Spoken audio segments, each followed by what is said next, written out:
जोंनि आसाम सरकारि मानगेजेर सिएमसारा जायनाखि सरकारि स्कुलाव फरायो बिथांमोननो दिनैहाय जोंनि बड'फा इउन ब्रह्मनि कलेजाव दिनैहाय हाई सेकेन्डारि BA फरायबोनायखौ 685 618 जोंहा खालामनाय जादों। बे हाबाफारियाव आंखौ हाथायावनो लायबाय स्किमा जोबोद मोजां जादों जिहेतु बियो जोंहा सरकारि कलेजाव फरायग्राफोरनि थाखाय बियो बेखौ होनाय जादों।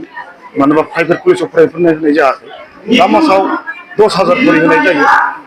2 मास केप जोंहा जेबो गरम बन्द आरो गोलोम बोथोर थायो बे हिसाबै 2,000 होनाय जायाखै।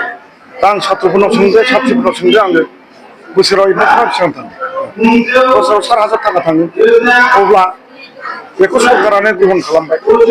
4,000 10,000नि जायगायाव 4,000 3,000 जोंहा जाय साथ्रिफ्रा मोनो गावनि मबाइल रिसार्जफ्रा सोलिनाय जाबाय। बे बिराद मोजां खामानि जायो। पुरा भारतबर्षआवनो बे स्किमा गैथारा। भारत स्वाधीन जानाया 78 बोसोर जाबाय।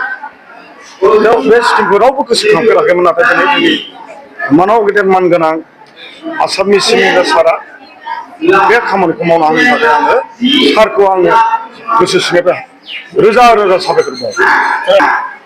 स्किमाथ' बेनो जाहाथे एडमिसन गोबां माबायो मा होनो गरिब दुखिया एडमिसन लानो हाया।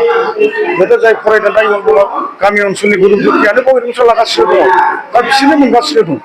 बेखौ दा होनबावदों सिएम सारा सासेबो बाद थानो मोना। प्रिन्सिपाल साहाबा बयनोबो आरो फर्मखौ होबावनांगौ होननानै बे जाहैबाय आगस्टनि उनाव मोनबावो बे खोथा।